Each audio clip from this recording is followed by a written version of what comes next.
m'appelle Bamba, je suis entrepreneur depuis une dizaine d'années dans le numérique.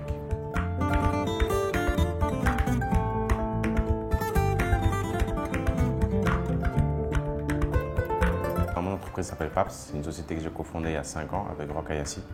Et le but de cette société, c'est de créer une infrastructure logistique pour aider nos entreprises à faire du business plus facilement et pour avoir un impact réel sur la croissance et le PIB du Sénégal.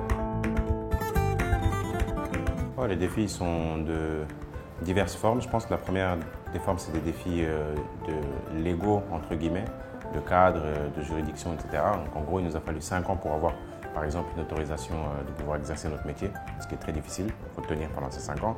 Il y a des défis au niveau des talents. Donc, on est sur une société qui veut baser tout le cœur de son activité sur le numérique. Donc, il y a beaucoup de projets internes qu'on développe.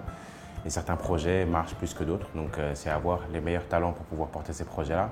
Et le troisième, c'est l'ambition, en fait. Comment financer l'ambition qu'on a et porter cette ambition-là et la faire déployer dans d'autres parties de l'Afrique de l'Ouest. Et ça, c'est la phase dans laquelle on est actuellement, donc cette phase d'expansion. Donc, plusieurs défis. Ce serait difficile d'en citer qu'un, mais voilà, c'est les défis de la croissance, j'ai envie de dire.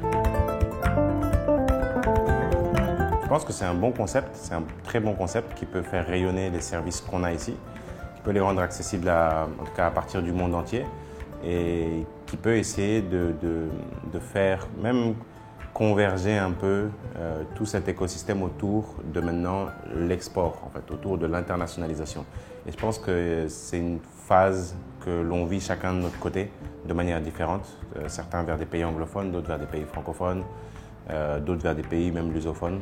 Donc à voir, j'ai hâte de voir ce que ça peut nous apporter, mais sur le concept, effectivement, je suis persuadé que ça peut faire rayonner le Sénégal si, à l'intérieur, nous, on joue le jeu et on est les acteurs qui savent passer par cette plateforme pour promouvoir nos services et produits.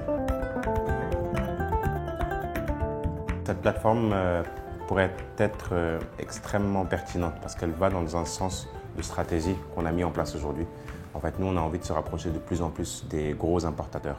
Toute la logistique qui est dans nos pays, c'est une logistique qui est importée. On ne produit pas ici. Et donc, finalement, plus on est proche de ces importateurs, plus on a de chances de pouvoir traiter le flux sur toute la chaîne. Et on invite le PACAO, justement, à orienter ça vers ce type d'acteurs et également vers des grandes marques qui sont intéressées par l'Afrique et qui ont envie de distribuer ici. Et des gens qu'on pourrait aider également à s'implanter.